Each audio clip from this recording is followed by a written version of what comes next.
बहुत स्वागत है आपका। न्यूज 18 उत्तर प्रदेश उत्तराखंड देख रहे हैं। मैं हूं आपके साथ विकास ब्रजेश सक्सेना। आइए बुलेटिन की शुरुआत करेंगे और बड़ी खबर पर नजर डालेंगे, जहां लखनऊ में सीएम योगी की बड़ी बैठक हुई। पीएम की अपील पर ऑनलाइन क्लासेस पर मंथन चल रहा है। प्रशासनिक तैयारियों और दिशा निर्देशों पर भी मंथन हुआ है। पीएम मोदी की अपील के बाद मंथन जारी है। बैठक में कई विभागों के अपर मुख्य सचिव और प्रमुख सचिव भी मौजूद हैं। तो यह बड़ी बैठक है। एक तरफ आप देख रहे हैं प्रधानमंत्री ने कई सारी अपील देशवासियों से की हैं और उसको किस तरह से इंप्लीमेंट किया जाए, उसको किस तरह से उतारा जाए, उसको किस तरह से उसका क्रियान्वयन किया जाए, इसको लेकर एक बड़ी बैठक उत्तर प्रदेश के लिहाज से चल रही है। पीएम मोदी की अपील के बाद मंथन चल रहा है और सीएम योगी खुद इस बैठक की अध्यक्षता कर रहे हैं। सीधा चलेंगे, ज्यादा जानकारी के साथ सहयोगी संकेत मिश्रा हमारे साथ जुड़ गए। संकेत, प्रधानमंत्री की अपील के बाद कैसे उसको उत्तर प्रदेश में जमीनी स्तर पर उतारना है, इसको लेकर बैठक चल रही है। क्या कुछ अभी बैठक में बड़ा, कौन कौन शामिल है? बिल्कुल, प्रधानमंत्री नरेंद्र मोदी ने जिस आधार पर जो वैश्विक आर्थिक स्थिति के बारे में जो एक अपील की है पूरे देशवासियों से, प्रधानमंत्री नरेंद्र मोदी की इस अपील के बाद में उत्तर प्रदेश के मुख्यमंत्री योगी आदित्यनाथ आज असम दौरे से जैसे ही वो वापस आए, उन्होंने तत्काल एक बैठक बुलाई और यह अचानक बैठक बुलाई है मुख्यमंत्री योगी आदित्यनाथ ने। उनके आवास पर यह बैठक चल रही है और इस बैठक में कई विभागों के प्रमुख सचिव, अपर मुख्य सचिव मौजूद हैं। जो पीएम मोदी की अपील है, उन अपील के उन 7 बिंदुओं को लेकर चर्चा की जा रही है इस बैठक में और मुख्यमंत्री योगी आदित्यनाथ की बैठक जारी है और इसमें कई विभागों के प्रमुख सचिव, अपर मुख्य सचिव हैं। इसके अलावा जो चीफ सेक्रेटरी हैं, प्रमुख सचिव मुख्यमंत्री हैं, वो इस बैठक में मौजूद हैं। दरअसल ये जो बैठक है, इसमें प्रधानमंत्री की अपील को लेकर बाकायदा अफसरों को सीएम योगी निर्देशित कर रहे हैं कि किस तरीके से उत्तर प्रदेश में उस अपील को लागू करना है, उत्तर प्रदेश के लोगों को जागरूक करना है। इन सब बिंदुओं पर मुख्यमंत्री योगी आदित्यनाथ चर्चा कर रहे हैं। ये बैठक काफी महत्वपूर्ण है। प्रधानमंत्री नरेंद्र मोदी ने जो वैश्विक आर्थिक स्थितियों को लेकर एक अपील की है, उसमें कई बिंदु हैं। उन बिंदुओं को बिंदुवार मुख्यमंत्री योगी आदित्यनाथ इस बैठक में रख रहे हैं अफसरों के सामने और उन सभी बिंदुओं को उत्तर प्रदेश में लोगों को जागरूक नजर बना के रखिएगा। संकेत, बिल्कुल, बहुत शुक्रिया तमाम जानकारी साझा करने के लिए।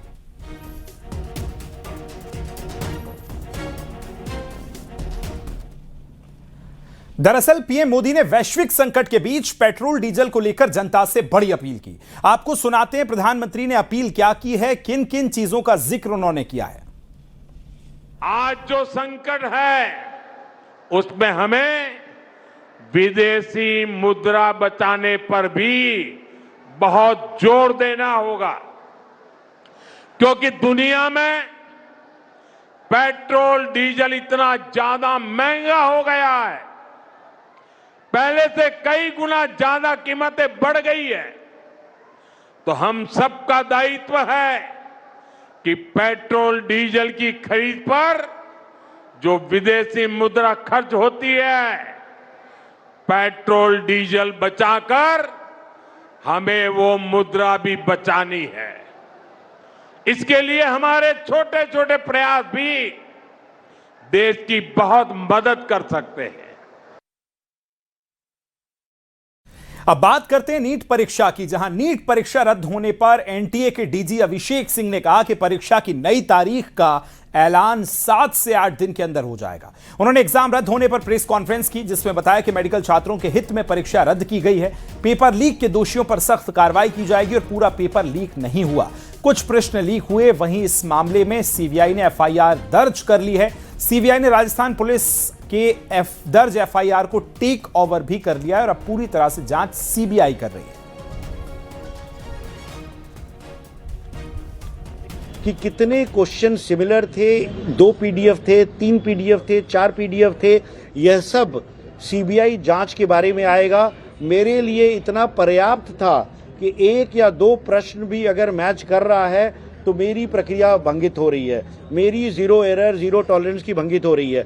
इसको जांच करने की जिम्मेदारी कि 30 क्वेश्चन थे कि 45 थे कि 50 थे कि 60 थे, यह काम सीबीआई करेगी, पूरी फोरेंसिक्स लेके करेगी और उनकी रिपोर्ट के हिसाब से कार्रवाई होगी। डेट के लिए मैं अभी अपनी टीम के साथ बैठूंगा और अब अगले कुछ दिनों में पूरी शेड्यूल डेट का हम अनाउंस कर देंगे। हमारा प्रयास यही रहेगा कि हम कम से कम समय में एग्ज़ाम कर लें, जिससे कि जो एकेडमिक कैलेंडर है, जो मेडिकल कॉलेजेस का एडमिशन शेड्यूल है, वो वायलेट ना हो। हम अगले 7 से 10 दिनों के अंदर शेड्यूल बता देंगे। सोशल मीडिया पर एक वीडियो वायरल हुआ जिसमें एक मुस्लिम महिला ने आरोप लगाया कि हिजाब पहनने के कारण स्कूल से उसे निकाल दिया गया। इस वीडियो के वायरल होने के बाद हड़कंप मच गया और सोशल मीडिया पर तमाम सवाल खड़े किए गए। हालांकि बवाल के बाद मुस्लिम महिला ने वीडियो डिलीट कर दिया। ऐसे में पूरे मामले की सच्चाई जानने के लिए ग्राउंड जीरो पर न्यूज 18 के संवाददाता पहुंचे। पूरा मामला वाराणसी के लोहता थाने का है, जहां बुद्धा पब्लिक स्कूल संचालित होता है। इसी स्कूल की समरीन बानो ने आरोप लगाया। हालांकि उसी स्कूल की महिला टीचर्स और मुस्लिम महिला टीचर्स ने कहा कि हिजाब को लेकर यहां कोई पाबंदी नहीं है, किसी तरह से परेशान नहीं किया जाता है। हम स्कूल्स में सिखाते हैं बच्चों को कि रिलीजन की रिस्पेक्ट करना। हम खुद सारे रिलीजन की रिस्पेक्ट करते हैं। हम किसी को ये नहीं कहते तुम अपना रिलीजन चेंज कर दो। हम लोग स्कूल में जाते हैं, पढ़ाते हैं, सब बच्चों को इक्वली देखते हैं। इवन स्कूल्स में जो प्रेयर होती है वो वही सरस्वती वंदना, जो भी प्रेयर्स होती है। तो क्या कोई स्कूल ऐसा है जहाँ बता दो कि लप्पी आती है, दुआ कराई जाती है? कोई स्कूल ऐसा है जहाँ पे दुआ मंगवाई जाती है बच्चों से? नहीं, हाथ जोड़ के प्रेयर करवाया जाता है और हम लोग वहाँ पे वो चीज़ बच्चों को करवाते हैं। किसी बच्चों को मना नहीं करते हैं हम। पता नहीं इंडिया में क्या होगा, टीचर्स सिर्फ टैबू बन के रह जाएगा। नहीं, ऐसा नहीं है कि हिजाब पहन के आपको नहीं आना है। आप यहाँ पर आइए, हिजाब लगाकर नकाब में आइए। और स्कूल में पढ़ाते समय जैसे सारी टीचर रहती हैं वैसे आप भी सारी टीचर इक्वल नज़र आनी चाहिए, जिसके लिए हम अपने सर पर दुपट्टा या हिजाब नहीं लगाते हैं। वो ऐसा नहीं है कि हमको हिजाब लगा के आने के लिए या नकाब लगा के आने के लिए स्कूल में मना किया जाता है। तो कोई मतलब दबाव नहीं है? नहीं। क्या नाम पड़ेगा आपका? नाजरीन। नाजरीन, आप भी मुस्लिम घर से ही हैं? तो कोई दबाव डाला जाता है क्या स्कूल? नहीं सर, ऐसा कोई दबाव नहीं डाला। तो क्या लगता है कि वो जो वीडियो वायरल हुआ है क्यों की है? वो युवती जो है वो तो सीधा सीधा आरोप लगा रही है कि ऐसा ऐसा उनके साथ हुआ है। कुछ जानते हैं इस मामले में? नहीं सर, उस टाइम हम लोग क्लास में। अच्छा, उसको आप लोग क्लास में थे, ऐसा कोई मामला आपकी जानकारी में नहीं है। लेकिन आप बताइए, ऐसा कोई मामला स्कूल में है? स्कूल वाले जो है वो दबाव डालते हैं? ऐसा कोई मामला नहीं है, स्कूल वाले कोई दबाव नहीं डालते। कथावाचक अनिरुद्धाचार्य का एक लड़की से संवाद का वीडियो बड़ा वायरल हो रहा है। लड़की देवरिया के गांव की रहने वाली है। संवाद के दौरान लड़की ने मुस्लिम लड़के पर प्यार का झांसा देकर शारीरिक शोषण का आरोप लगाया। लड़की ने खुद को नाबालिग और लड़के को बालिग बताया। लड़की ने यह भी आरोप लगाया कि उसने घर से चोरी कर लड़के को 29,000 रुपए दिए। लड़की ने कहा कि अपने प्यार के झांसे में लेकर शारीरिक शोषण किया और मंदिर में शादी भी की। इस संवाद के दौरान कथावाचक अनिरुद्धाचार्य ने इस मामले में लव जिहाद बताया और कहा कि आरोपी लड़के पर केस दर्ज होना चाहिए। संवाद का वीडियो वायरल होने के बाद देवरिया के सदर विधायक शलमणि त्रिपाठी ने पुलिस से कार्रवाई करने की बात कही, जिसके बाद पुलिस ने केस दर्ज कर आरोपी लड़के को गिरफ्तार कर लिया। गांव में चौराहा पड़ता है, वहीं का है। वहीं का है। क्या नाम है उस लड़के का? आशिक अंसारी। आशिक अंसारी। अच्छा, तो आप 2 साल से उस लड़के को जानती हो? आप लोग मिलते भी हो? नहीं, साथ में स्कूल में पढ़ते थे। तो पढ़ते थे, फिर साथ में मिलते भी हो? आप लोग घूमते फिरते भी हो साथ में? पहले घूमते थे, 1 साल से नहीं जाते, बस बात करते हैं। हम स्कूल जाते थे तो दोस्त बना, दोस्ती के चलते फिर बात करने लगा। ऐसे ही है, मुसलमान लोग ऐसे ही करते हैं। हिंदू लड़कियों को दोस्ती करते हैं, बात करते हैं, फिर धीरे धीरे शोषण करना स्टार्ट करते हैं। तो आपका शारीरिक शोषण भी किया उसने? किया है। फिर देखो 18 साल का है और ये लड़की अभी 16 साल की है। अब बताइए, उस लड़के ने इस लड़की का बलात्कार किया कि नहीं? प्रशासन से कहा है कि आशिक अली, उसके दोस्तों का पता लगाया जाए। जो भी चरमपंथी इस प्रकार से हिंदू बहन बेटियों को निशाना बना रहे हैं, उनके विरुद्ध कठोरतम कार्रवाई की जाए और इस प्रकार का संदेश दिया जाए कि आगे चलकर किसी भी हिंदू बहन बेटी की तरफ कोई भी कट्टरपंथी, कोई भी चरमपंथी, कोई भी लव जिहादी आंख उठा। एक गांव की महिला द्वारा अपने 16 वर्ष की नाबालिग लड़की के साथ गलत काम करने संबंधी प्रार्थना पत्र दिया गया था, जिसके आधार पर तत्समय थाना बरियारपुर पर 64 BNS व 3/4 पोक्सो एक्ट में अभियोग पंजीकृत किया गया। आज दिनांक 12 मई 2026 को संबंधित अभियुक्त आशिक अंसारी पुत्र इमामुद्दीन अंसारी उर्फ भुटेली निवासी चक माधो उर्फ मठिया बरियारपुर को आज बरियारपुर पुलिस द्वारा गिरफ्तार कर माननीय न्यायालय के समक्ष प्रस्तुत किया गया, जहां से रिमांड प्राप्त कर अभियुक्त को जेल भेज दिया गया है।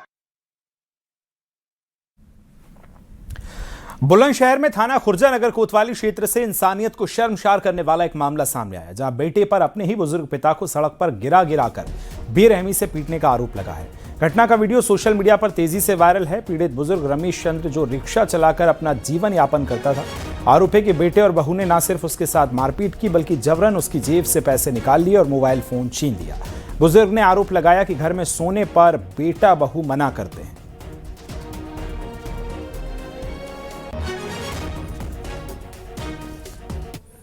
बेटा नीचे उतर के आए, मुझ में घुसा मारी, पट्टमारी करने लगे और वो सड़क पे दे मारा इनके घर के सामने ही। मैं अपने घर में सोने जाता हूँ तो मुझसे चपट बड़े बेफजूल, क्यों आता है सोने के लिए, तेरा क्या मतलब है, तेरा घर नहीं, मकान हमने बनाया है। साहब एक बताइए, इसने पैदा होते घर मकान बना दिया। सोनभद्र जिले की एसओजी सर्विलांस थाना रॉबर्ट्सगंज पुलिस ने 5 साइबर ठगों को गिरफ्तार किया। लोगों को धमकाकर साइबर ठगी करते थे ये, और फर्जी बैंक खातों के जरिए अवैध लेन देन को अंजाम देते थे। इन साइबर ठगों की जाल में फंसकर राजेंद्र पाठक के नाम से एक व्यक्ति ने सुसाइड कर लिया। साइबर ठगों ने ब्लैकमेलिंग कर परेशान होकर सुसाइड किया। इसी केस की जांच में पुलिस को साइबर ठगों के गिरोह का पता चला, जिसका कनेक्शन राजस्थान और महाराष्ट्र तक फैला है। पुलिस संयुक्त टीम द्वारा आरोपियों से राजस्थान से गिरफ्तार किया। इनके कब्जे से मोबाइल फोन, एटीएम कार्ड और नकदी भी बरामद कर ली।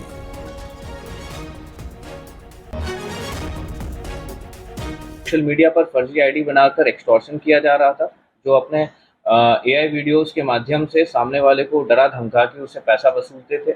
इसमें नंदा और रशीद हैं, जो एटीएम से पैसा निकालने का काम करते थे, और इसमें वाशिम और वरीज है, ये सभी जो है म्यूल अकाउंट इकट्ठा करते थे।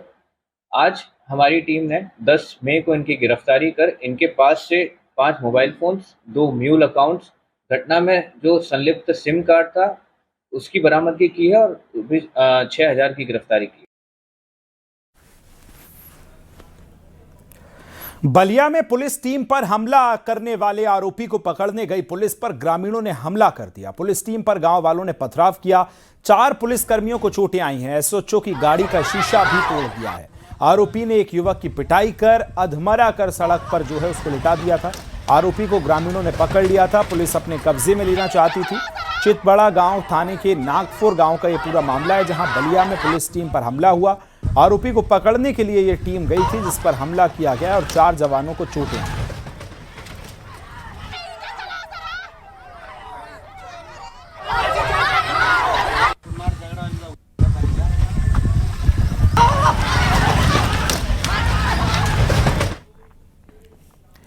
आजमगढ़ जिले के एक शहर कोतवाली पुलिस ने कुर्की की बड़ी कार्रवाई की। जमीन के नाम पर लाखों रुपए की धोखाधड़ी के मामले में फरार चल रही आरोपी नीलम के खिलाफ कार्रवाई की गई। पुलिस ने आरोपी नीलम के घर पर नोटिस चस्पा कर डुगडुगी बजवाई। आरोप है कि नीलम और उसके साथी कृष्णचंद राय समेत अन्य लोगों ने मिलकर 33,30,000 रुपए की धोखाधड़ी की। जमीन बेचने के नाम पर फर्जी दस्तावेज दिखाकर धोखाधड़ी की और कोर्ट के आदेश के बाद कुर्की की कार्रवाई के लिए मुनादी कर दी। मुकदमा अपराध संख्या 92/2026 में अभियुक्ता नीलम पत्नी विनोद निवासी अजमतपुर कोडर थाना कोतवाली नगर के विरुद्ध धारा 84 BNSS के तहत कार्रवाई की गई है। इस मामले में अग्रिम विधिक कार्रवाई की जा रही है।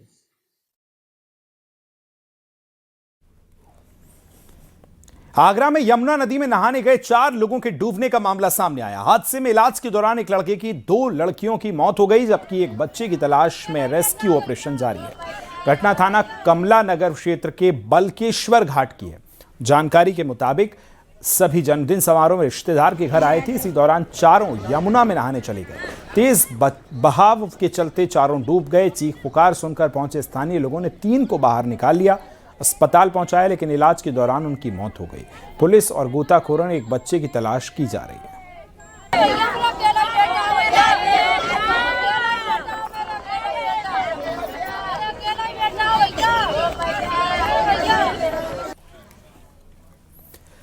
खबर बांदा से है, जहां स्वराज कॉलोनी में एक चलती कार में अचानक आग लग गई। देखते ही देखते पूरी कार जलकर राख हो गई। गनीमत ये रही कि कार ड्राइवर समय रहते कार से कूदकर अपनी जान बचा ली। बताया जा रहा है कि कार में अचानक शॉर्ट सर्किट होने के बाद धुआं निकलने लगा और कुछ ही देर में आग ने पूरी गाड़ी को अपनी चपेट में ले लिया। सूचना पर पहुंची फायर ब्रिगेड की टीम ने कड़ी मशक्कत के बाद आग पर काबू पाया।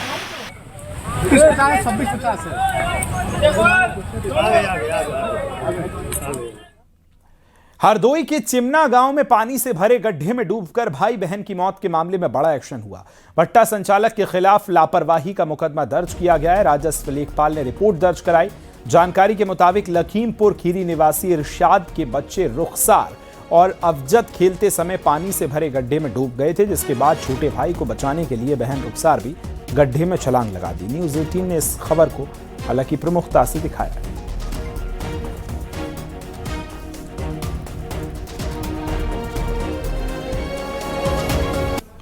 सीतापुर से खबर, जहां सड़क हादसे में 2 लोगों की मौत हो गई जबकि एक गंभीर रूप से घायल हो गया। हादसा कर्मसेपुर गांव का पास का बताया जा रहा है। बाइक फिसलने से युवक सड़क पर गिर गया। इस दौरान उन्हें बचाने के प्रयास में टैंकर अनियंत्रित होकर खाई में पलट गया। हादसे में ट्रैक्टर ड्राइवर मोहित की मौके पर मौत हो गई। मैं गाड़ी से ले जा रहा हूँ यार, मोहित तो असम में एक बार फिर हेमंत बिस्वा शर्मा की सीएम पद की उन्होंने शपथ ली है। गुवाहाटी में हुए शपथ ग्रहण समारोह में पीएम मोदी, सीएम योगी, सीएम धामी, रक्षा मंत्री राजनाथ सिंह, केंद्रीय गृह मंत्री अमित शाह, बीजेपी अध्यक्ष नितिन नवीन मौजूद रहे। राज्यपाल लक्ष्मण प्रसाद आचार्य ने हेमंत बिस्वा शर्मा और 4 कैबिनेट मंत्रियों को शपथ दिलाई। इन मंत्रियों में बीजेपी के सहयोगी दलों के एजीपी और बीपीएफ के एक मंत्री भी शामिल रहे।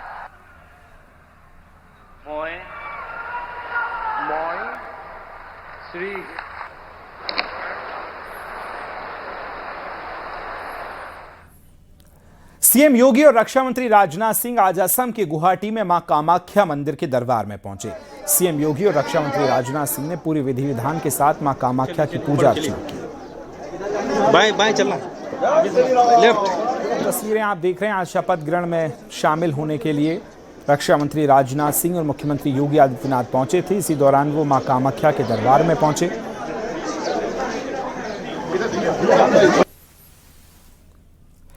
अखिलेश यादव ने पीएम मोदी की आर्थिक संकट को लेकर की गई अपील पर निशाना साधा। अखिलेश यादव ने कहा कि बीजेपी खुद ही एक संकट है। पीएम मोदी ने अपील नहीं बल्कि अपने पतन का ऐलान कर दिया है। ये अपील नहीं है, ये पतन का अपना ऐलान किया है। जो संकट बता रहे हैं, संकट तो बीजेपी खुद है। सत्ता में कौन लोग हैं? बीजेपी खुद है। जो लोग अपनी अर्थव्यवस्था का दावा करते थे कि हम दुनिया में ये अर्थव्यवस्था बन गए, तो आज अर्थव्यवस्था क्यों गड़बड़ा गई? क्यों अर्थव्यवस्था पटरी से उतर गई? क्यों अर्थव्यवस्था लड़खड़ा गई है? महोबा में सपा सांसद अजेंद्र सिंह लोधी की मुश्किलें बढ़ गईं। प्रधानमंत्री नरेंद्र मोदी पर अभद्र टिप्पणी और गाली देने के मामले में शहर कोतवाली पुलिस और सांसद और उनके अज्ञात समर्थकों के खिलाफ गंभीर धाराओं में मुकदमा दर्ज हुआ। बीजेपी कार्यकर्ताओं के भारी विरोध प्रदर्शन और जिला मीडिया प्रभारी की तहरीर के बाद यह कार्रवाई हुई। बीजेपी ने तुरंत सांसद की गिरफ्तारी की मांग की।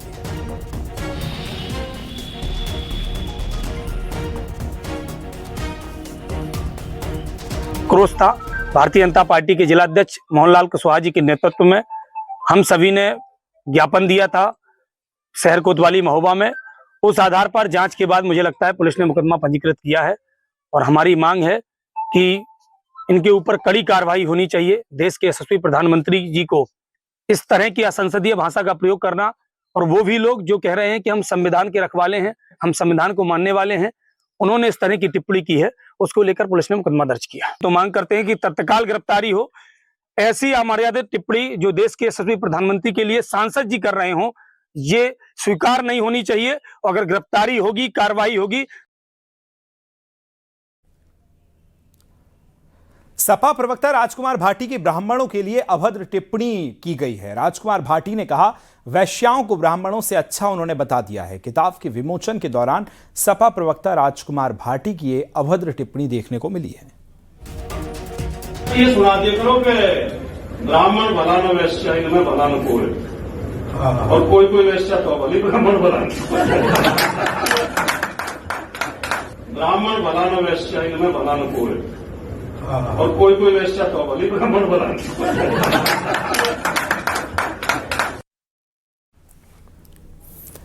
सपा प्रवक्ता राजकुमार भाटी की ब्राह्मणों के लिए अभद्र टिप्पणी पर बीजेपी ने पलटवार किया। बीजेपी प्रवक्ता राकेश त्रिपाठी ने कहा कि सपा के लोग जातीय दंगा कराना चाहते हैं, इनका खामियाजा सपा को भुगतना पड़ेगा।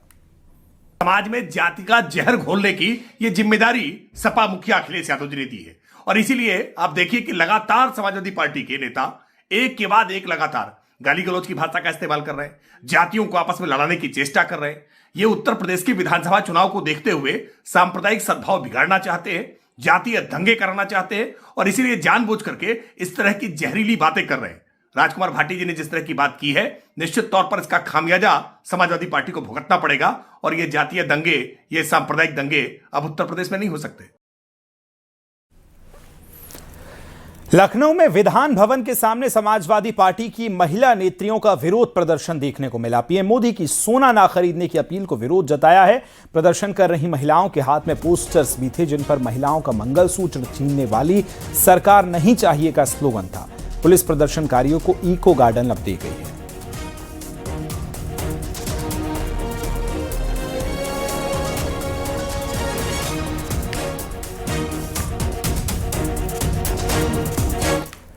लखनऊ में सीएम योगी की बड़ी बैठक हुई। पीएम की अपील पर ऑनलाइन क्लास पर मंथन इस बैठक में हुआ। प्रशासनिक तैयारियों और दिशा निर्देशों पर भी मंथन किया गया है। पीएम मोदी की अपील के बाद यह मंथन जारी है। बैठक में कई विभागों के अपर प्रमुख सचिव जो हैं वो भी इस बैठक में मौजूद रहे।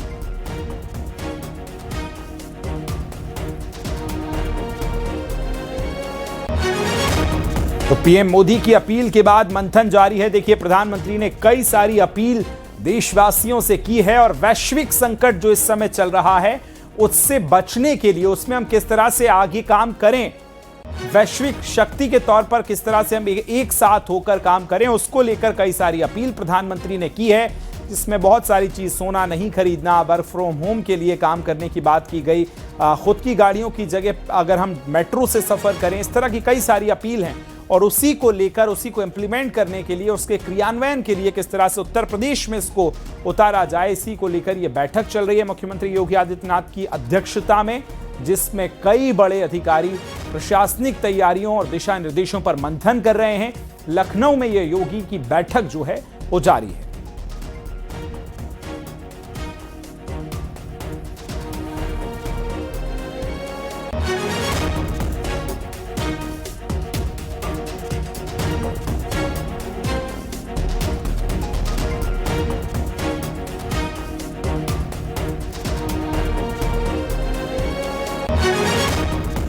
और सीधा चलेंगे ज्यादा जानकारी के साथ, सहयोगी अलाउद्दीन हमारे साथ जुड़ गए। अलाउद्दीन, एक बड़ी बैठक चल रही है, दिशा निर्देश पीएम के जो दिए गए उसको किस तरह से उतारा जाए, क्या कुछ इस बैठक से अब तक बड़ा निकला है? कौन कौन इस बैठक में पहुंचा है?